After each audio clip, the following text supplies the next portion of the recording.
In the absence of any new smart trainer hitting the market at the moment and an increasing number of people holding onto their current smart trainers for a number of years, I've decided to do what I'm calling loopback reviews on trainers that I may have reviewed in the past and some that I haven't. Now in these reviews, I'll be looking at the current state of play with these trainers, and that'll cover an overview of the trainer and the hardware specifications, any updates that have been made since release to either the firmware, the hardware support, or the management applications. I'll be running a Lama Lab Test or two to see how they hold up with that current firmware, and I'll be making other observations over a number of hours using these trainers in the Lama Lab.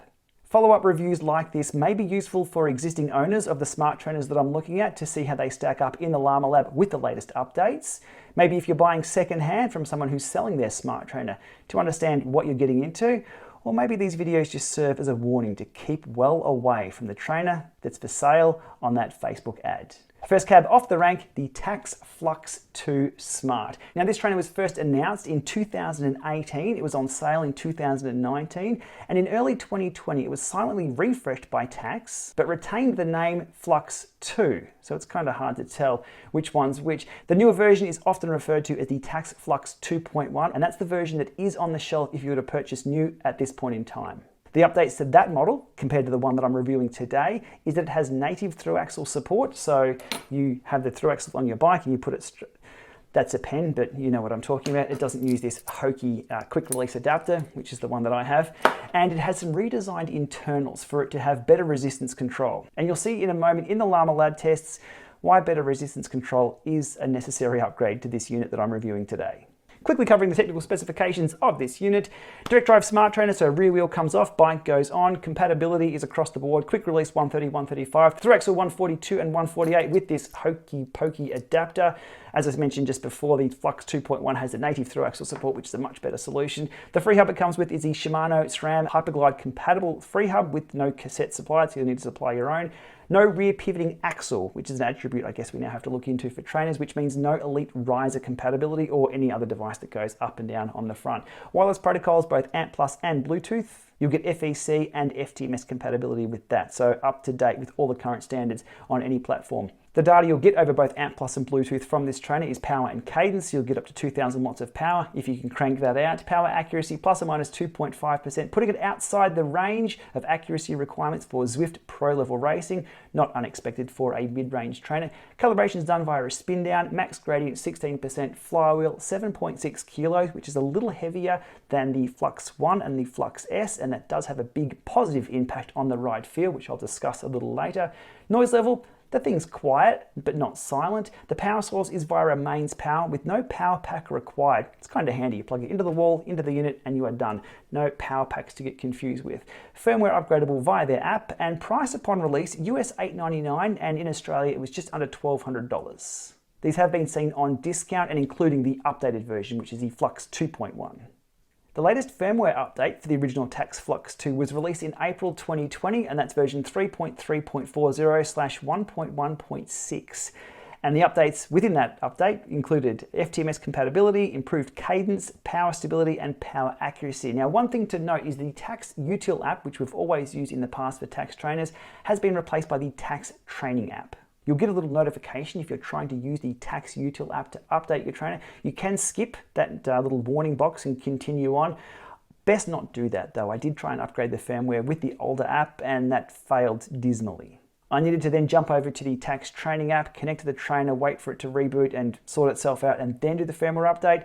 That worked flawlessly. So hot tip, don't use the TACX Util app anymore. It's the TACX Training app. Quickly flying through the unboxing and the assembly of the TACX Flux 2. Comes in two separate components in the box, the legs and the core unit itself.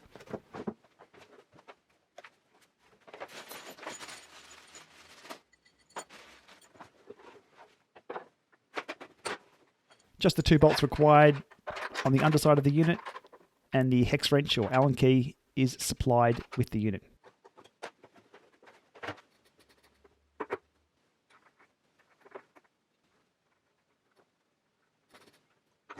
Cassette on, bike on with the quick release configuration, and onto a few quick sound tests. Now this is with no fans on. And there's a little bit of resonance in this room. It's always difficult to capture that exact sound that you'll hear in the room yourself on camera. As a reference, here's a gear change.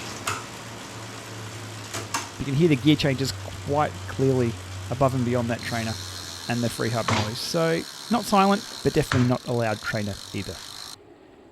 Now on to how the trainer rides in sim mode on Zwift. And it's one thing I will point out that this trainer does very, very well when connected via Bluetooth.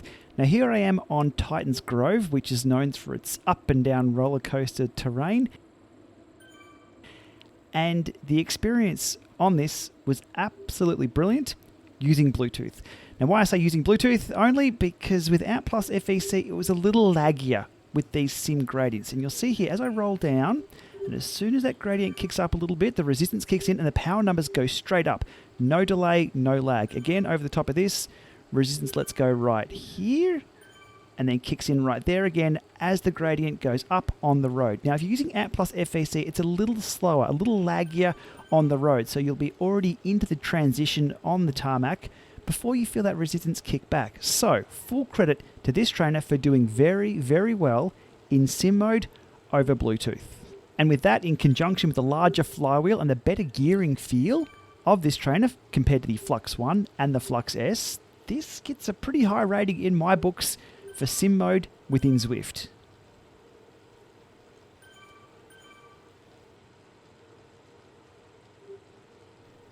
Jumping now into erg mode with the TACX Flux 2, and you can see along the bottom there's one interval that I've performed for 5 minutes at 270 set point, but it doesn't quite sit on 270 for the entire interval. Very strange. I'll dive more into this in the data analysis in a moment, but the interval that I'm performing right now on screen is 300 watts, and it's doing pretty well sitting on 300 watts. And the data recorded on the bike, whilst different to what was being reported by the Flux 2, was quite consistent, so it held a stable set point. Was it the correct set point? Well, it really depended what zone I was in, and I'll dive more into that again in a moment. And finally, back to sim mode for a quick sprint test to check 1, the stability of the unit, and 2, does the flywheel spin out under really heavy load?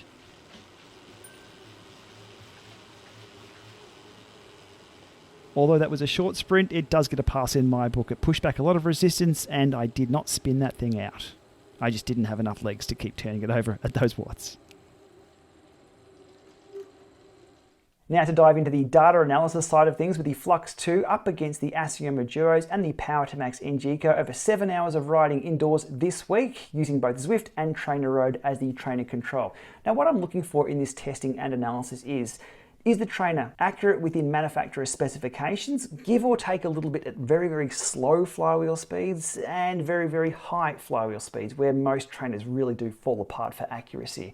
I also look at the trainer's ability to hold erg mode set point watts, and that's separate from accuracy. What I mean by that is if I set the trainer to 300 watts, can it hold 300 watts or what it thinks 300 watts is? Accuracy is a separate thing, which is on top of that. Again, literally with this trainer, it is on top of that when it comes to accuracy. You'll see what I mean in a moment. Is the trainer able to hold that set point stable, give or take some human variability in your legs? Or is it all over the shop? So I look at that. And we also look at cadence if the trainer reports that. So they're the areas I dive into. Let's jump into it right now. And this is a rabbit hole. And here we are on my favorite website on the internet, the DCR Analyzer tool, where we can compare multiple power meters and other things as an overlay and see how they stack up. Things are looking pretty good with the initial Lama Lab Test. The first 10 minutes, let's throw that out. That's blowing the cobwebs out. This trainer had been on the shelf in the Lama garage for over 2 years before I looped back to this one. And there's a spin down calibration right here, which really threw the numbers out. So let's discard that. We have the Flux 2 up against the Asioma Duos. Upon visual inspection, everything looks pretty good. Let's dive in. Not bad. What have we got power-wise? We have 222 versus 226. Okay, give or take a little bit of drivetrain loss there. Happy days. Until we look a little bit deeper. The 200 watt zone, the trainer had no problems at all holding 200 watts. In fact, it was probably 198, 199, but I'm really splitting hairs for that. Speaking of splitting hairs that aren't as fine as the top of my head, here. This zone here, now I'm dived in a little closer so the scaling is out, but this set point was 250 watts. It's averaging 239.5. The pedals reading 242 which I'm pretty happy with, give or take 2.5% in accuracy. Something's up. It's not able to hold that 250 watt set point in erg, but not only is it not able to hold that, it's not even reporting 250 watts. Set to 250, it's doing 240 and reporting 240. It has some behavioral issues in erg early on. In the sprint, pulling up that information here, and it acts as you'd expect for a mid-range smart trainer. The pedals are super responsive. They're connected to my feet. They're responding like that. Peak power a little bit lower on the trainer. It does come up after a little bit. But overall, the sprint, I'd probably give that a pass, given it's a mid-range trainer and how it measures power. So not too bad in the sprints, but not really something you'll be wanting to do pro-level races with on Zwift.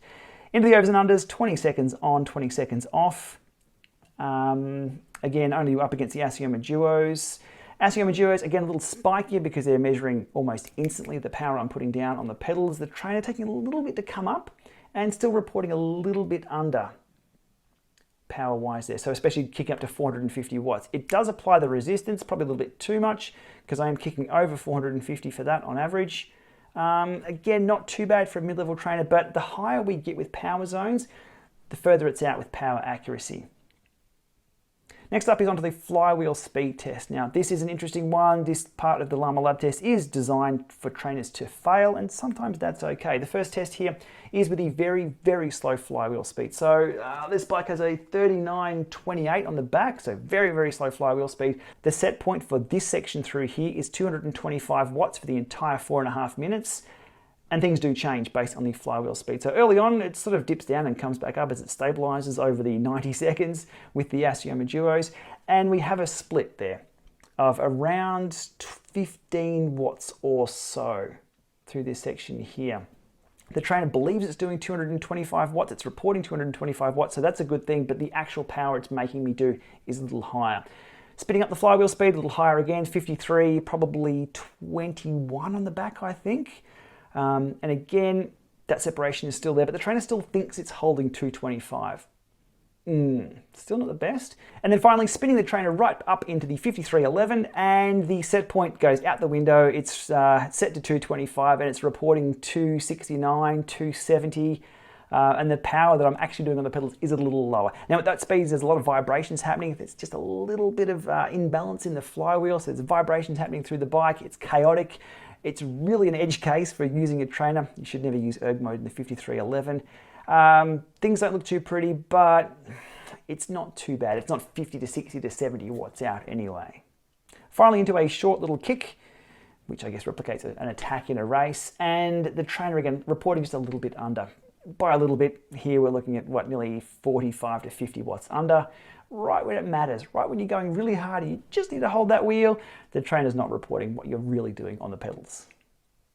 Quickly jumping to cadence, and it is the only data set that I'll look into cadence because the story is the same across the board. It's not too bad if you're smooth on the pedals, but it still jumps around a little bit. Overall averages 84, so it's spot on for overall averages, but sometimes, let's just say the high flywheel speed test, the cadence goes out the window, and there's a few jumps up and down that I really wasn't doing on the pedals. On to Lama Lab Test number 2, and things look okay, but when we dive into the details of my actual experience on the bike, there's a few WTFs that had me WTFing. Starting off with some Coco Cadence rides into the B Plus ride, which I believe is Bowie. On the pedals, 253, 260, 261. So again, the trainer a little bit lower. If you do the math on that, that probably comes out very close to 2.5% difference. But again, what I'm having to do there is go to the extreme of 2.5%. Oh, it's lower because it's 2.5 and the power meters could be here. On average, things should line up pretty well. It's just a common occurrence that we always have to go to these extremes to make excuses for trainers reading under. Do we expect it to read under? A little bit? That much? What a coincidence that it's almost on that borderline. Anyhow, a little lower. Was I impressed? Not really. Not really. Into the Lama Lab Test again with this, and this is with 2 power meters on the bike. Not looking too bad. Numbers good. Still unable to hold that set point wattage at 250 watts. It rocked in at about 240 on average all the way along until, and let me back out of that a little further. Now if I zoom in at a different level, you'll see what I'm talking about here. Had a bit of an X-Files moment. Right there at the end. It jumps up to the set point of 250 and exceeds it by a little bit. It was reporting about 255. So for the last minute of that erg session, after spending around 9 minutes at 240 with the set point at 250, it jumps to 255, and that's real power. That's what I was doing. You see both power meters respond to that, and you see the trainer reporting at about 255. I have absolutely no idea why it did that. Diving back through the Zwift logs, there was only ever one FTMS command sent to the trainer, and that was do 250 erg, but something happened right about here that flipped it up into another mode. It's not the only time that happened either. The sprint on this one, again, not too bad. The Firmware Asiam is winning that competition with the spike there at the start, and they all averaged out not too bad. So you can see why in the previous Lama Lab Test I gave it a pass or an okay-ish on the sprint. That again, pretty much what you expect for one of these trainers. Jumping in again to the over and unders with 2 power meters on the bike this time. Same story as before. The power meters on the bike reading a little higher, a little more responsive, and the trainer just being a little bit laggier, especially in the 350 and the 450 watt zones. Down there in the 150s, the thing just hums along nice. It's quite happy, but in the higher power zones, the trainer accuracy just starts to go out the window a little bit. Which leads me with excitement to the next 3 data sets, and I do apologize for going deep down the rabbit hole. I think this is interesting though, of how this trainer actually responds or doesn't in erg mode at certain zones. First 10 minutes, let's forget about that. That's warm up into the first 2 intervals here. Not too bad. Flux 2 up against the PowerMax and Gico, 226, 228, call it a day. Quite smooth. The second one was a little rougher. It wasn't able to hold the exact set point I was after, but it sort of got me into the ballpark zone for the warm-up to get me to the 300 watt zones, and that's where things fell apart with this test. You can see straight here, Flux 2 up against the PowerMax and Gico, not quite hitting the power accuracy that is required. So 300 watts for the trainer itself, it was reporting 300, it was set to 300, it was reporting 300, it was actually doing around 309 to 315. So at 300 watts, this trainer appeared to be around 12 to 14 watts out on average. The spin down was performed, so I'm not going to continue doing spin downs after every single interval, so it is what it is, it shouldn't vary too much at all. Again, what we're seeing is pretty good at 150 zones and not pretty good at the 300 zones.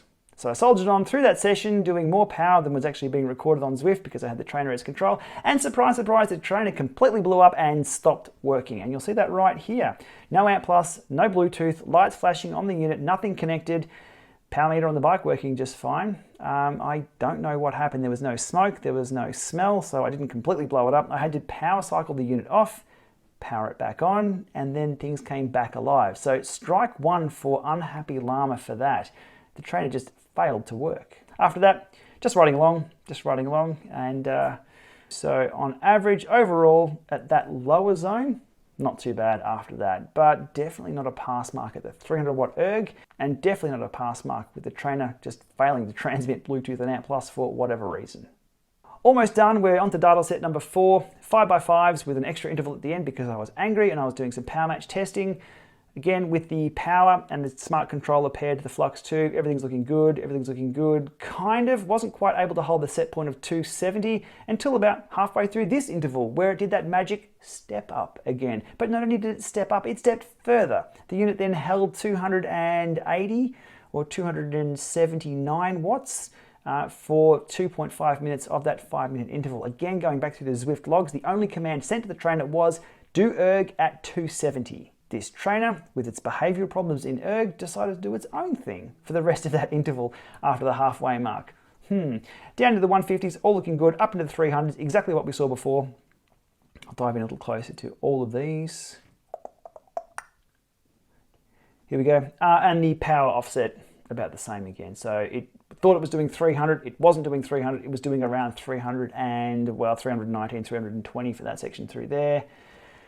And around 15 to 20 watts too low on the trainer, which made for a pretty hard erg session, given the target zone was 300 for my training. Second 300 watt interval and a dropout, boo for that, and the same power difference between what was happening on the bike, what I was actually doing, and what the trainer was reporting.